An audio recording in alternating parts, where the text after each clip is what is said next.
Janur Ireng, Story 12.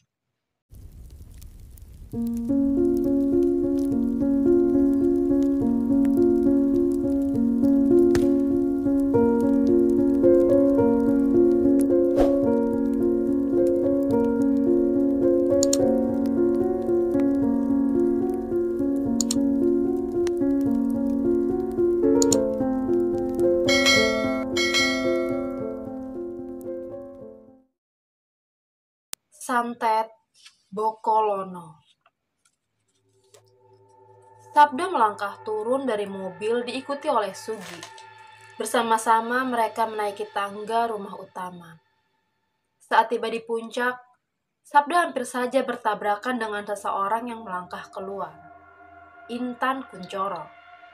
Sabda melihat Intan, tetapi perempuan itu terlihat malu sebelum menunduk memberi hormat kepada Sabdo. Ia melangkah pergi meninggalkan Sabdo yang melihat Intan Kuncoro menjauh. Apa yang membuat perempuan itu jadi seperti ini? Tak jauh dari tempat Sabdo berdiri, Sugi melihat Sugeng bersandar di samping pintu, seolah menunggu kedatangan mereka. Kebetulan, Tuan Arjo memanggil kalian berdua, katanya. Sabdo dan Sugi menghadap Tuan Arjo yang sedang duduk di sofa bersama Lasmini. Sugi tak berani melihat mata Sugeng yang dari tadi seperti memperhatikan gerak-geriknya. Ia sempat melihat ekspresi wajah Sabdo menunduk, menghindari kontak mata dengan Arjo. Sugi bisa menilai betapa lihainya Tuan Sabdo bersikap. Ia benar-benar terlihat berbeda dibandingkan Tuan Sabdo yang dulu. Entah perasaan macam apa ini. Sugi merasa saat ini dirinya dapat merasakan ketegangan di ruangan ini. Jantungnya berdetak lebih kencang dari sebelumnya. Tak biasanya, Tuan Arjo melihat Tuan Sabdo dengan ekspresi sedingin ini. Seolah-olah dia melihat sesuatu yang sangat salah pada Tuan Sabdo. Sesaat setelah mereka saling memandang satu sama lain, Tuan Arjo akhirnya memberikan perintah kepada Sugeng. Bawakan benda itu ke sini. Sugeng mengangguk. Ia berjalan meninggalkan ruangan. Sabdo masih menahan diri. Ia begitu tenang. Tidak ada sepatah kata pun yang keluar selama Sugeng pergi sampai dia kembali. Sugi melihat Sugeng membawa sesuatu di tangannya. Sesuatu yang dibungkus selembar kain putih lusuh dengan bercak merah tua menyerupai warna darah yang mengering. Sugeng meletakkan benda itu tepat di atas lantai di hadapan Tuan Arjo yang kali ini melihat Tuan Sabdo dengan sorot mata tidak dapat ditebak. Sugi merasakan suasana canggung. Lasmini membuang muka sembari menutup hidung dengan satu tangan. Setelah kain itu terbuka, Sugi melihat dengan mata kepala sendiri potongan kepala seseorang di dalam balutan kain tersebut. Sugi tak mengerti apa maksudnya semua ini. Arjo menyeringai, tetapi agak berbeda. Seperti sekaligus menunjukkan kemarahan. Apakah kamu mengenalnya? Sabdo menggeleng, mengatakan dia tidak mengenal siapa orang ini. Begitu pula dengan Sugi. Arjo lalu berkata, namanya Wijoyo. Satu dari orang-orang yang aku sumpah untuk tunduk di bawah kakiku. Hidupnya sudah kujamin dalam sumpahku, sama seperti dirimu dengan Sugi. Tapi sekarang lihatlah. Apa kamu mengerti apa maksudnya ini? Sabdo menatap sepotong kepala itu dengan pandangan mata kosong. Seseorang sedang mencoba mengirimkan pesan kepadamu. Sebuah peringatan. Arjo berdiri dari tempat duduk, lalu berjalan melewati Sabdo. Saat dirinya berdiri membelakangi Sabdo, Ia tertawa terbahak-bahak. Tidak ada rasa takut di dalam suaranya. Suasana ruangan terasa makin mencekam karena tawa Arjo makin tidak terkendali. Persis orang sinting. Selang beberapa saat, Arjo mengutuk keras siapa yang berani mengirim pesan ini. Dia telah menghinaku. Menghina seorang Kuncoro. 7 keturunannya akan membayar penghinaan ini. Kuncoro tak boleh dihina seperti ini. Sabdo hanya tersenyum mencemooh. Senyuman yang membuat Arjo dan Lasmini menatap Sabdo dengan sorot mata curiga. Ia berdeham. Lalu, apa yang akan kamu lakukan? Kamu mau mencari siapa yang mengirim pesan ini? Tentu saja. Tapi sebelumnya, aku membutuhkanmu. Jawab Arjo. Sugi tidak tahu apa maksud kata-kata Tuan Arjo. Apa yang dia butuhkan dari Tuan Sabdo? Apa mungkin Tuan Arjo tahu kalau Tuan Sabdo baru saja bertemu dengan orang-orang yang memiliki tujuan yang sama dengan siapapun yang mengirim pesan ini? Sugi melihat Tuan Arjo menyentuh bahu Tuan Sabdo. Tidak mungkin Tuan Arjo tahu pertemuan mereka. Dia sudah berjanji, tidak akan ada yang tahu pertemuan ini selain mereka yang ada di dalam ruangan ini. Karsaat Mojo sudah menjamin semuanya. Tuan Arjo mulai meninggalkan altar diikuti Sabdo. Sugeng kembali berlutut, membungkus kembali sepotong kepala yang sekali lagi Sugi coba perhatikan. Siapa Wijoyo? Dan kenapa dia dibunuh seperti ini? Sugi berjalan mengikuti Sugeng, menelusuri sepanjang jalan di taman menuju sebuah lahan kosong di tepi timur rumah utama, tempat Sugeng akan menguburkan sepotong kepala malang ini.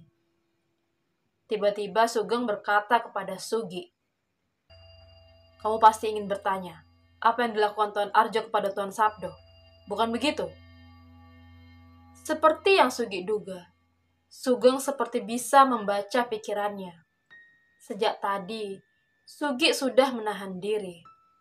Ada kemelut di pikiran di mana bayangan yang diperlihatkan oleh Mbah Karsa membuat Sugeng tidak lagi istimewa di mata Sugi. Sebenarnya, Sugi ingin meminta penjelasan, tetapi ia berpikir kembali. Lebih baik bila menunggu waktu yang tepat. Sugeng berhenti, menoleh memandang ke tempat Sugi sedang berdiri. Ada yang ingin kamu sampaikan? Sugi memilih menggeleng. Kamu dan Tuan Sabdo benar-benar sinting, kata Sugeng. Sinting? Gumam Sugi. Entah apa yang lebih cocok untuk menggambarkan risiko yang sudah kalian ambil di belakang Tuan Arjo. Mungkin kalian lebih dari sekedar sinting. Sugeng kembali melanjutkan langkahnya. Kamu tahu, risiko yang sedang kalian mainkan ini berbahaya. Bertemu mereka di waktu yang seperti ini terlalu idiot. Sugeng tertawa. Sugi penasaran, kemana arah pembicaraan ini? Apa maksudmu sebenarnya, Geng? Tidak usah basa-basi lagi. Mereka tiba di tujuan. Sugeng melempar potongan kepala itu ke sebuah lubang yang sudah digali sebelumnya. Kamu bertemu mereka, bukan? Anggota dari persekutuan darah Arjo Kuncoro. Terah Pitu. Sugi terkejut. Apakah Tuan Arjo juga tahu akan hal ini? Sugeng terkekeh. Kalau Tuan Arjo tahu, pasti aku sudah melemparkan 3 kepala ke lubang ini. Lalu, bagaimana kamu bisa tahu? Percayalah, Gi. Aku pun sebenarnya tak mau melibatkanmu lebih jauh. Bila saja bukan atas dasar perintah dari dia, aku tak akan membawamu ke neraka ini. Dia? Dia siapa? Sugeng mendekati Sugi, menatap ke arah matanya. Kamu harus tahu, di mana-mana selalu ada mata yang mengawasi. Aku hanya ingin memperingatkanmu. Lain kali, kalian harus lebih berhati-hati. Sugi tertegun. Intinya, aku tahu dari seseorang yang bisa dipercaya.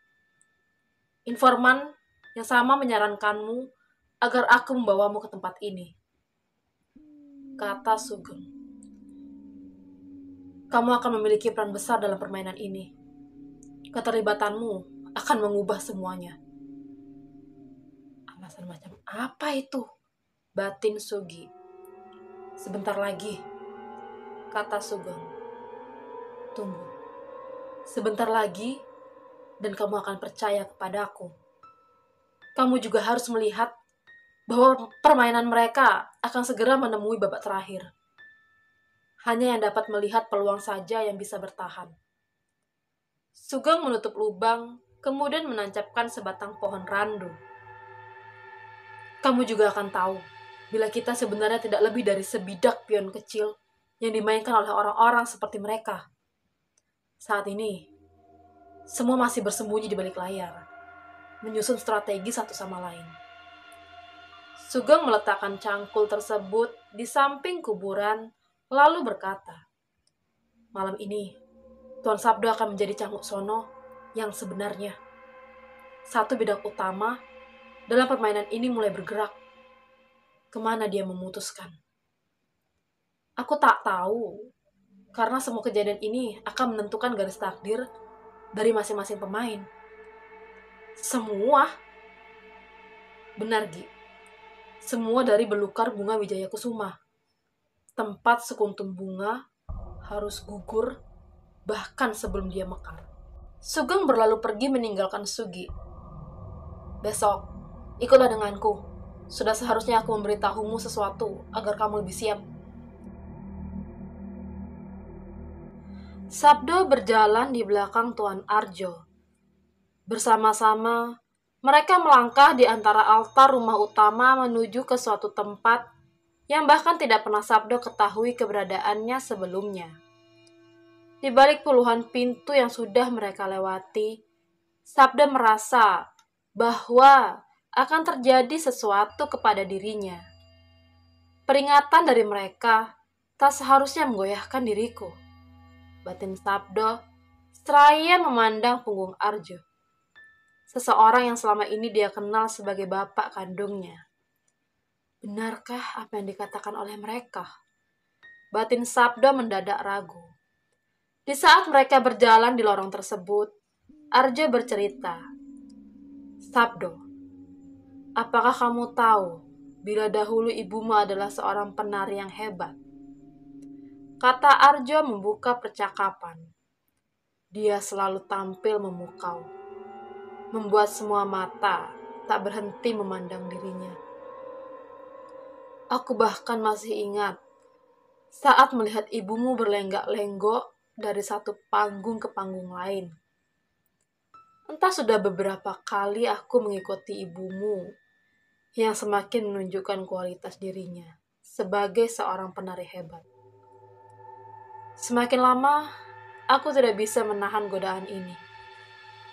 Waktu itu dia datang, memenuhi undangan di sini, di kediaman Kuncoro. Aku tahu, bila dia tak hanya diriku saja yang tertarik kepada ibumu. Kondoto adikku juga begitu menyukai ibumu. Sabdo tak berkata apa-apa. Dia hanya diam mendengarkan Arjo bercerita. Sebenarnya, sebagai kakak, aku ikut senang melihatnya. Tak ada wanita yang bisa membuat adikku sejatuh cinta itu. Dia terlihat lain, bukan seorang lelaki yang lahir dalam kondisi normal. Sebagian orang menyebut adikku Kondoto memiliki keterbelakangan mental. Tetapi, ibumu perlahan-lahan mampu mengubah sedikit demi sedikit sampai saat itu terjadi. Terjadi? Apa yang terjadi? Aku tetaplah seorang lelaki. kata Tuan Arjo seraya memandang wajah Sabdo. Di malam itu, aku melakukan sesuatu yang mungkin tak akan bisa dimaafkan oleh siapapun. Tapi percayalah, aku sama sekali tidak pernah menyesali hal ini. Apa yang sebenarnya yang kamu katakan? Kamu pasti sudah mendengar bagaimana bapakku Monokolo mati. Sabdo mencoba mencerna kata-kata Arjo. Malam itu, aku yang melakukannya. Arjo sampai di sebuah pintu lalu membukanya. Menunggu agar Sabdo melangkah masuk terlebih dahulu sebelum melanjutkan ceritanya. Ku antar ibumu ke suatu tempat. Sebelumnya, aku mengatakan kepadanya bahwa adikku, Kondoto, sedang menunggu dirinya. Kamu harus melihat bagaimana ekspresi ibumu saat aku mengatakan hal itu kepadanya. Arjo menutup pintu. Mengunci dari dalam dengan pasak kayu, ia meneruskan ceritanya. Tapi yang sebenarnya terjadi, aku membawa ibumu ke hadapan ayahku, Monokolo. Apa?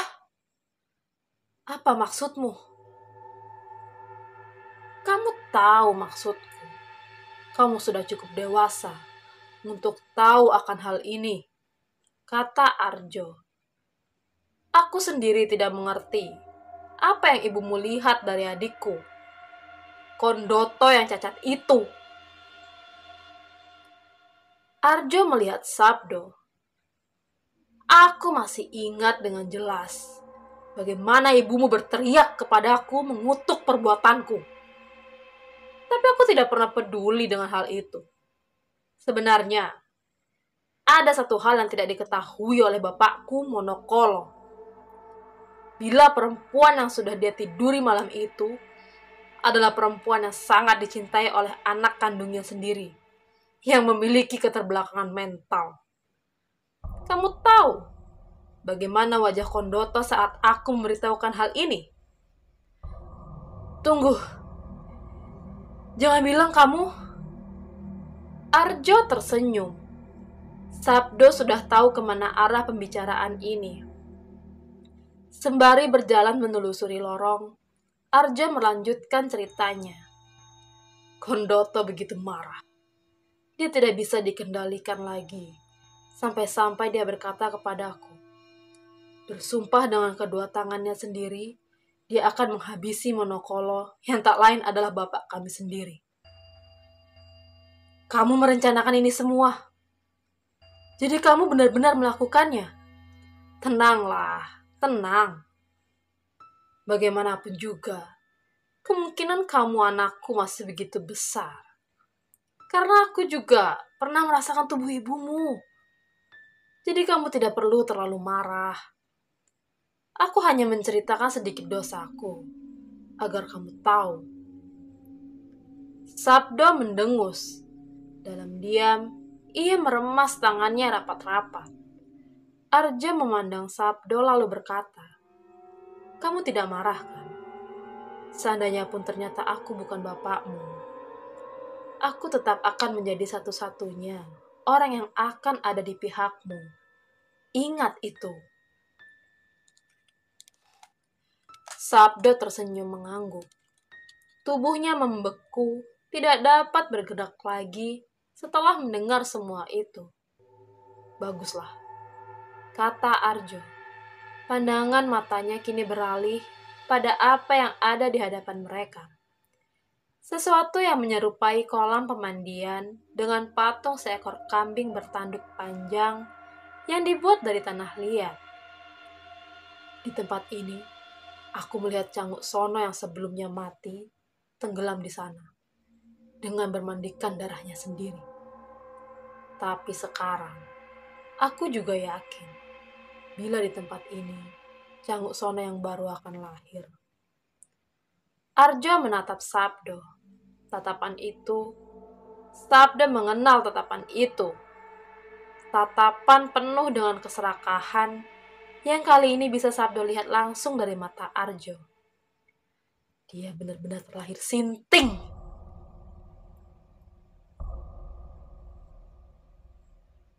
Monokolo mati dengan cara misterius. Itu yang dikatakan oleh semua orang yang mendengar berita kematian ini. Namun hanya beberapa orang yang tahu bila Monokolo sebenarnya mati di tangan anak kandungnya sendiri.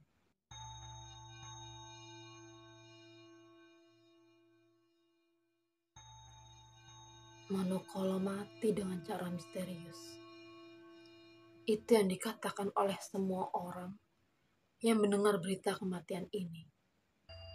Namun, hanya beberapa orang yang tahu bila Monokolo sebenarnya mati di tangan anak kandungnya sendiri. 2 bulan kemudian, Kondoto Kuncoro, adik kandung dari Arjo Kuncoro, juga mati menyusul kepergian Monokolo. Kata Karsa Atmojo, Sabdo hanya diam mendengarkan wanita itu bercerita.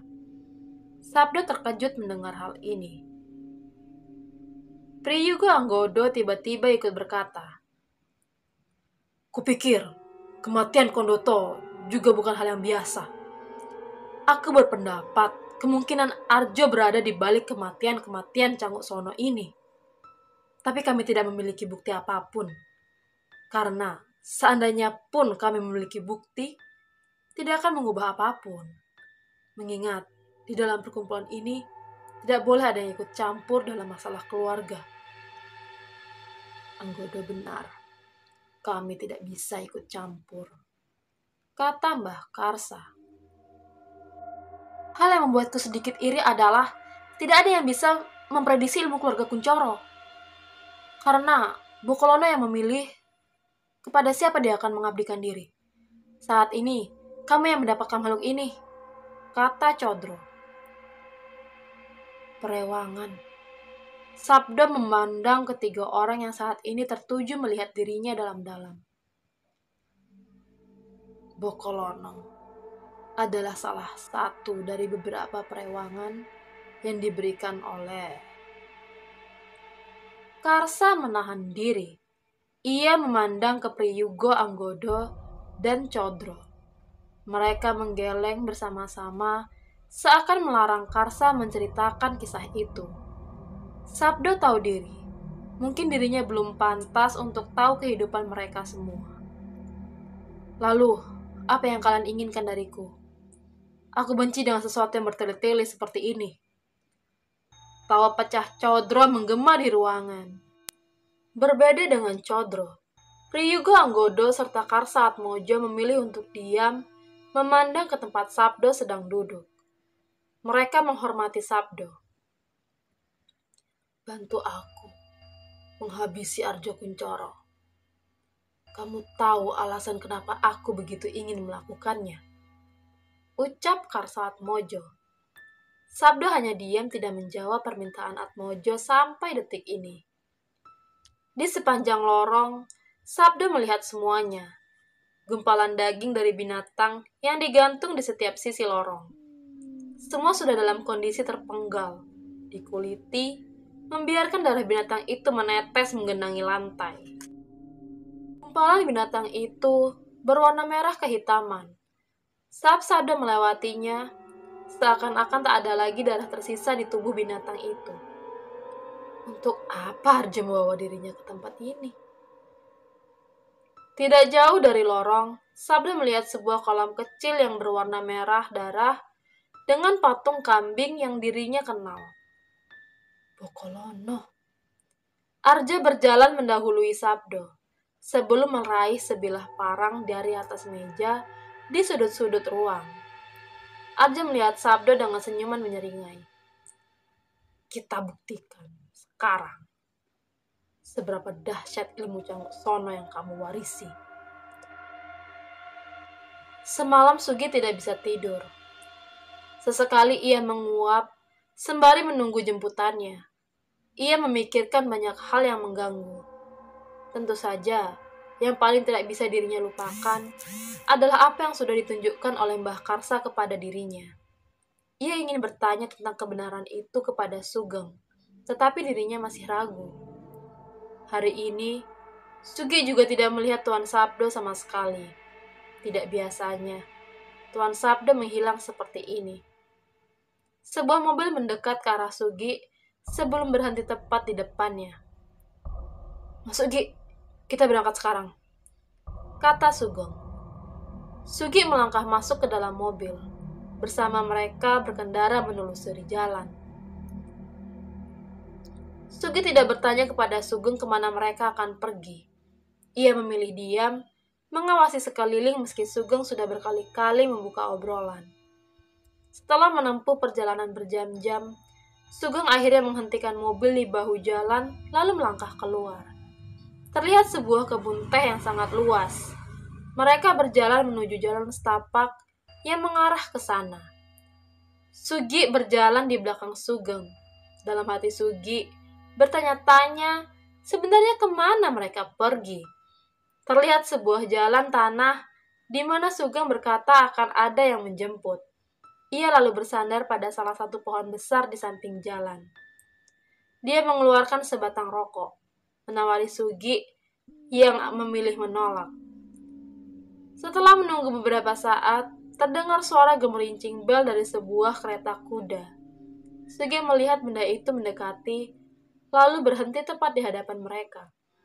Sugi semakin bingung, terutama saat Sugeng berkata, inilah jemputan yang dia maksud. Kereta kuda pun bergerak. Sepanjang perjalanan, beberapa kali Sugi mencuri pandang ke kusir-kusir yang dikendalikan oleh lelaki tua berperut buncit dengan ikat kepala. Si kusir tak pernah berbicara sama sekali. Dia lebih memilih untuk fokus mengendalikan kuda yang menarik kereta. Sugi bisa melihat, rupanya ada jalan setapak untuk kereta kuda menuju area dalam kebun teh yang ditumbuhi pohon-pohon besar yang menjulang tinggi. Sepanjang perjalanan, tak ada percakapan di antara mereka. Sugeng menggunakan kesempatan ini untuk melamun, melihat hamparan lahan hijau yang terlihat sejauh mata memandang. Sugi ingin bertanya kepada Sugeng, tetapi sepertinya dia tidak akan mau menjawab satu pertanyaan pun darinya. Sugi ingin tahu apa maksud perkataannya, bahwa semua ini hanyalah permainan belaka. Kereta kuda berhenti di depan sebuah rumah gubuk reot yang ada di sisi di dalam kebun teh, dekat dengan perbatasan hutan. Gubuk ini bersembunyi di bawah pohon-pohon tinggi. Asap mengepul dari api yang berkobar di atas tungku. Sugeng bersama Sugi melangkah turun sebelum masuk melewati pagar bambu. Mereka menuju teras rumah. Lelaki tua pengemudi kereta kuda berjalan mendekat. Ia membuka pintu pagar, lalu melewati Sugi sebelum mengajak mereka untuk masuk. Sugeng mengikuti si lelaki tua misterius tersebut. Di teras belakang, mereka berkumpul. Duduk bersila sembari memandang lahan kosong dengan tungku berkobar-kobar. Tempat sesuatu sedang dimasak di atasnya. Lelaki tua misterius itu melihat mereka kemudian berkata, "Pagi ini, aku sudah mendengar kabar dari Kanjeng Putri bahwa seluruh anggota keluarga Menur Arya akan dibantai oleh Bokolono. Sudah lama sekali sejak Bokolono tak menunjukkan kekuatannya lagi. Apakah hal ini berarti Arjo Kuncoro sudah benar-benar menemukan Canguk Sono?" Sugi tidak mengerti, tetapi Sugeng terlihat sedikit terkejut. Sugeng mengangguk kepada si lelaki tua itu, memberinya hormat seperti seseorang kepada bapaknya sendiri. Ia menyebut si lelaki tua itu dengan sebutan Romo, anak dari Kondotolah, yang kini mewarisi ilmu tersebut sebagai Canguk Sono, kata Sugeng. Pantas saja, berarti sesuai dengan ramalanku bertahun-tahun yang lalu. Sekarang aku mengerti kenapa Arjo bisa berani bersikap seperti itu di pertemuan sakral antara Pitulakon. Siapa nama anak itu? Sabdo. Namanya adalah Sabdo Kuncoro. Lelaki itu berdeham sembari menabur tembakau di atas potongan kertas yang kemudian ia pelintir sendiri dengan kedua tangan. Ia berkata, Menarik. Semua ini semakin menarik. Sugi terkejut mendengarkan kata-kata Sugeng. Apa maksudnya dengan dia berkata bahwa Sabdo adalah anak dari Kondoto? Siapa Kondoto? Mereka semua duduk bersila di depan sebuah meja. Sugi hanya menunduk diam. Melihat lelaki tua ini, ia merasakan perasaan yang sama seperti saat melihat Tuan Arjo dan Mbah Karsa. Sebenarnya, siapa dia? Seperti yang pernah kuramalkan, semua orang mulai menata posisi mereka, termasuk aku yang harus siap dengan semua konsekuensi bila hal ini terjadi. Sungguh, aku tak pernah menduga sebelumnya bila semua ini akan terjadi secepat ini, kata si lelaki tua. Sugeng mengangguk mengikuti perkataan si lelaki tua. Ia lalu berbicara lagi dengan suara yang berat. Lalu, di mana keberadaan bocah tengik itu? Bayu Sasana menghilang. Ardi sudah mengerahkan orang-orangnya untuk mencari di mana keberadaan anak itu. Ia hanya meninggalkan sebuah cincin berisikan batu merah delima. Sepertinya dia sedang memberi pesan. Sialan. Bocah tengik itu sedang mencoba memancingku. Tapi, dengan begini dia sudah tidak lagi berada di bawah perlindungan Arjo. Menarik. Si lelaki tua terkekeh sembari menghembuskan kepulan asap dari rokok lintingan yang dia buat sendiri. Kadang aku menyesal melihat Arjo seperti ini. Dia tidak seperti bapaknya, monokolog dalam bergerak. Arjo terlalu kasar dalam bermain. Dia seperti sebuah besi yang kuat, tapi harus patah sebelum berhasil ditempa dengan benar. Seandainya saja dia mau lebih tenang dan bersabar sedikit, mungkin arah dari permainan ini dapat dirubah, kata si lelaki tua seraya melihat Sugeng. Kamu tahu, aku tidak bisa memihak mereka yang ingin menghabisi Arjo Kuncoro. Tapi aku juga tidak bisa menjadi bagian yang sama dengan Arjo. Hanya tinggal melihat bagaimana semua ini berjalan. Aku tidak mau gegabah karena semuanya sedang mempersiapkan diri. Dari belakang, seseorang mendekati si lelaki tua. Ia adalah seorang abdi. Terlihat dari pakaian yang ia kenakan. Ia berlutut di belakang si lelaki tua itu, lalu berbisik ke telinganya. Entah pembicaraan apa yang sedang mereka lakukan. Tapi selang beberapa saat kemudian, si lelaki tua itu berkata dengan suara tinggi, seolah-olah dia dengan sengaja memperdengarkan bisikan abdinya kepada Sugeng dan Sugi. Ada 5 jasad? Katanya sembari memandang orang yang berjengit kaget. Dia menatap Sugeng dan Sugi dengan canggung. Ada jasad perempuan? Orang itu kembali berbisik di telinga si lelaki tua. Tetapi si lelaki tua itu lagi-lagi berbicara dengan nada yang tinggi. Baiklah, baiklah. Aku mengerti. Buang saja 2 jasad perempuan itu. Aku hanya menginginkan jasad laki-laki saja.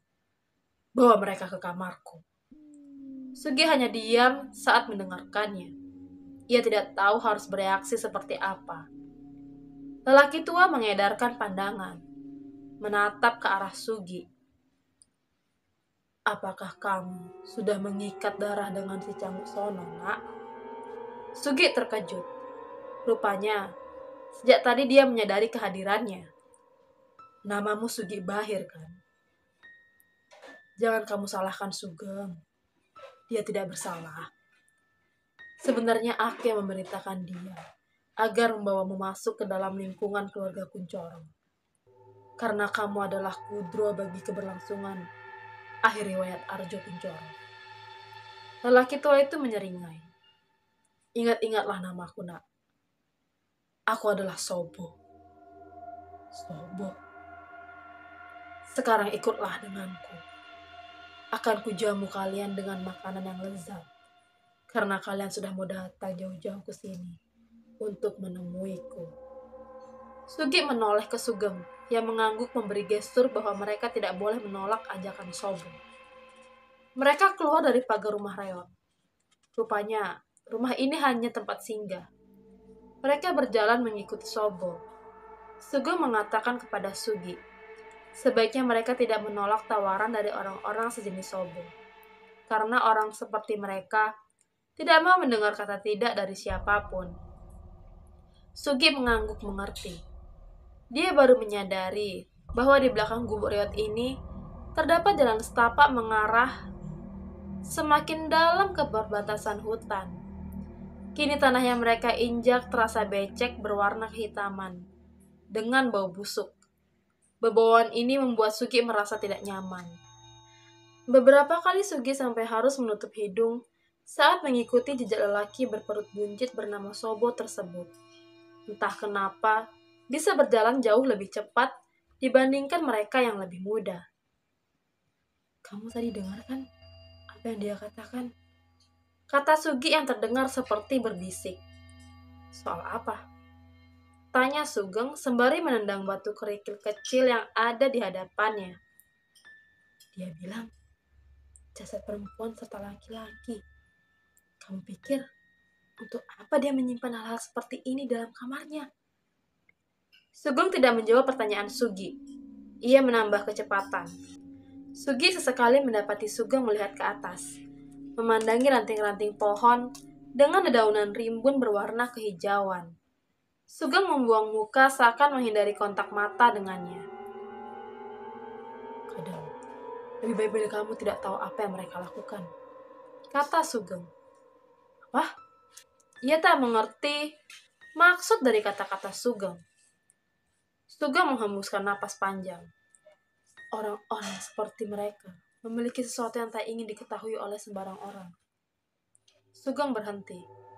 Sejenak dia memandang tajam ke arah mata Sugi lalu berkata kepadanya, lebih baik menjadi anak polos yang tidak tahu apa-apa, tapi memiliki umur yang panjang, daripada menjadi seekor kucing penguping. Kamu tidak pernah tahu kepalamu kapan akan ditebas hanya karena rasa penasaran. Geng, jangan bilang Sobo juga adalah seorang. Sugeng melihat Sugi kemudian mengangguk. Jadi, dia adalah songkur seperti Arjo. Sebenarnya apa yang sedang kamu rencanakan dengan dia? Semua orang pasti mencari jalan yang paling aman. Hal ini yang aku lakukan selama ini untuk bisa bertahan. Sebentar lagi, Gi. Sebentar lagi kamu akan tahu apa yang selama ini kusembunyikan darimu. Sugeng berjalan lebih cepat mengejar Sobo. Sementara Sugi kini hanya diam termangu memandang punggung Sugeng. Ia mencoba mencerna setiap kata dari Sugeng. Apa sebenarnya yang kamu inginkan, Geng? Sugi sempat melihat ke langit. Cuaca sedang mendung. Sugi kemudian memandang dedaunan mulai berguguran. Malam ini hujan deras akan turun, katanya dalam hati sebelum mengejar Sugeng dan Sobo. Siapa sangka, di balik jalan setapak yang dipenuhi pohon-pohon rindang tinggi ini, tersembunyi sebuah rumah besar yang lebih terlihat seperti sebuah villa mewah. Tempat ini tersembunyi di antara kaki gunung yang tertutup oleh pepohonan tinggi. Sugi takjub saat mengamati bangunan yang tak biasa ini.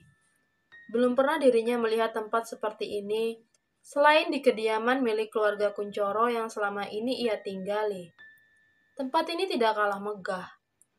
Kediaman milik Kuncoro memiliki abdi yang tersebar di segala penjuru rumah, merawat setiap sisi bangunan. Di kediaman Sobo ini seakan menunjukkan sisi sebaliknya. Tidak banyak abdi yang Sugi temui. Hal ini terlihat begitu mencolok di mata Sugi. Semuanya berspekulasi bahwa Sobo mungkin memiliki sifat berlawanan dengan seorang Arjo Kuncoro. Sobo terlihat lebih tenang dalam bertindak. Ia juga lebih banyak memperhitungkan gerak-gerik. Hal ini terasa dari bagaimana dia memilih kosakata saat sedang berbicara. Sobo menyukai patung. Begitu kata Sugeng. Hal ini membuat Sugi mengerti kenapa di sepanjang jalan taman dirinya melihat berpuluh-puluh patung tersebar setelah mereka melewati gerbang. Bentuk estetik dari bongkahan batu yang dipahat dalam segala bentuk proporsi serta posisi aneh. Patung-patung ini dipahat menyerupai manusia modern dengan kecacatan fatal di beberapa anggota tubuh. Seakan dibuat menyerupai sosok lain yang tak dapat Sugi mengerti bentuknya. Sorot mata dari setiap patung yang dia lihat terasa begitu hidup, seakan-akan sedang mengawasi gerak-geriknya. Sugi tersadar bahwa Sugeng sudah melangkah terlalu jauh darinya. Ia berlari mengejar Sugeng, meski sesekali mengamati beberapa patung-patung aneh di sepanjang jalan.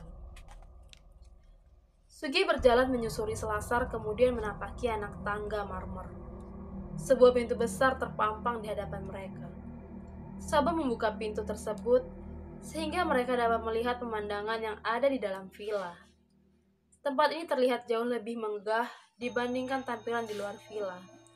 Mereka melangkah masuk bersama-sama. Sugi mengamati ruangan besar ini. Dirinya menemukan benda-benda unik, serta mewah di segala sudut memenuhi bagian depan villa. Sekarang, Sugi mengerti bahwa mereka memang bukan sembarang orang dalam hal kekayaan. Kuncoro atau Sobo, mereka tidak dapat diremehkan. Sugi duduk di samping Sugeng. Di hadapan mereka saat ini, terbentang sebuah meja panjang, di mana tersaji banyak jenis makanan yang terlihat lezat. Sobo duduk di seberang meja, memandang Sugi bersama Sugeng dengan senyuman yang ramah. Dia mempersilahkan Sugeng dan Sugi menyantap hidangan istimewa yang ada di hadapannya. Sepotong daging panggang dengan warna kemerahan. Sugi melirik Sugeng, lalu Sugeng juga tampak ragu dengan hidangan yang dia lihat ini. Daging kemerahan itu terlihat menggiurkan, tapi seolah ada hal yang mengganjal. Ana apa toh? Monggo. Nggak apik nolak suguhane sing duwe omah. Kata Sobo seraya memulai memotong daging dengan pisau, kemudian melahapnya di hadapan Sugi dan Sugeng. Sugi meraih garpu dan pisau di sampingnya. Lalu perlahan mulai memotong daging panggang kemerahan itu hingga berukuran kecil-kecil. Ia mulai menyantap sepotong demi sepotong daging itu. Sugi masih terlihat ragu. Hal ini membuat Sobo berkata, "Mas Sugi, tenang saja. Ini bukan daging yang seperti Anda pikirkan. Aku sendiri yang menjamin kamu tidak akan menemukan rasa aneh. Potongan daging manusia tidak seperti ini. Aku tidak suka makanan menjijikkan itu." Sugi gemetar setelah mendengar ucapan Sobo. Ia akhirnya memberanikan diri, meraih pisau dan garpu, lalu mulai memotong sepotong demi sepotong daging yang ada di hadapannya. Perlahan-lahan, ia memasukkan potongan itu ke dalam mulutnya. Rasa lezat daging masuk ke mulutnya. Rasa gurih yang tidak pernah Sugi rasakan sebelumnya. Sensasi ini, Sugi akan terus mengingatnya. Sobo tersenyum ke arahnya. Setelah makan, Sobo mengajak Sugi dan Sugeng ke suatu tempat. Ia ingin menunjukkan sesuatu kepada mereka. Sobo berjalan menelusuri lorong panjang rumah, lalu membuka sebuah pintu. Di balik pintu itu, Sobo memasang tirai berwarna merah. Ia menoleh sejenak, melihat Sugeng bersama Sugi yang berdiri di belakang, lalu berkata kepada mereka, "Akan kukatakan sampai di mana pengetahuanku, bahwa sebentar lagi permainan yang sebenarnya akan mencapai klimaksnya." Sobok menarik seutas tali, membuka tirai merah yang ada di hadapannya. Di dalam ruangan itu, terbentang ruangan lain yang lebih besar dengan lantai kayu. Berbeda dengan lantai marmer yang ia injak saat ini. Ruangan ini seperti sengaja dibuat berbeda. Susunan lantai kayu ini dibangun dari jati kokoh. Tampak dipan-dipan menutupi kain putih terbentang di hadapan mereka. Kini, Sobo berjalan terlebih dahulu, diikuti oleh Sugi bersama Sugeng. Perlahan-lahan, mereka melewati rentetan tempat tidur tersebut. Dari sudut pandang mata Sugi, dia menemukan beberapa pasang kaki di ujung selimut putih. Sembari berjalan, Sobo bergurau. Jangan bilang kalian ingin melihat apa yang ada di balik kain-kain ini. Sugeng dan Sugi hanya menelan ludah. Ini adalah tempatku menghabiskan waktu sepanjang hari, kata Sobo seraya perlahan mendekati sebuah panggung kecil. Sugi merasa tubuhnya merinding setiap kali melewati dipan-dipan di samping kanan kiri. Ternyata ada yang lebih sinting dari Kuncoro. Ia sekarang percaya apa yang pernah dia dengar dari petua orang-orang dahulu tentang mereka. Para manusia yang dijuluki dengan nama Songkor ini benar-benar bukan manusia. Sobo akhirnya berhenti di sebuah lantai panggung. Ia berdiri di depan sebuah papan kayu dengan sepotong kain berwarna putih. Para manusia yang dijuluki dengan nama Songkor ini benar-benar bukan manusia. Sobo akhirnya berhenti di sebuah lantai panggung. Ia berdiri di depan sebuah papan kayu dengan sepotong kain berwarna putih. Sobo melihat Sugeng sembari tersenyum. Tolong ambilkan pisau yang ada di sana. Sugeng mengangguk. Ia berjalan menyusuri lantai kayu, meraih sebilah pisau di atas meja, lalu memberikannya kepada Sobo. Di lantai panggung, Sobo merentangkan kedua tangan layaknya seseorang yang menunjukkan kuasa dirinya. Meski terasa aneh, tetapi hal ini belum seberapa dengan apa yang akan Sugi lihat selanjutnya. Pertama-tama, Sobo mulai menanggalkan pakaian yang ia kenakan satu persatu, hingga bertelanjang dada dengan hanya menggunakan celana dalam yang menutupi kemaluannya. Sugi cukup terkejut menyaksikan kelakuan lelaki tua sinting itu. Hal ini sepertinya tidak cukup mengganggu bagi Sugeng. Seakan-akan Sugeng sudah sering melihat Sobo melakukan hal seperti ini. Benar-benar orang sinting, umpat Sugi berkali-kali. Sugi ingin memalingkan wajah karena merasa tidak nyaman dengan apa yang dia lihat. Sobo yang secara tiba-tiba mengiris ujung jari jemarinya, satu persatu, membuat setengah daging di ujung jarinya terpotong begitu saja. Ia membiarkan darah menetes ke lantai. Sulit dipercaya. Sobo akhirnya mengiris 10 ujung jari tangannya. Sobo berbalik melihat sebuah papan kayu yang ditutupi selembar kain putih tersebut. Ia bergumam sendirian, seperti berbicara dengan sosok lain yang tidak dapat mereka lihat.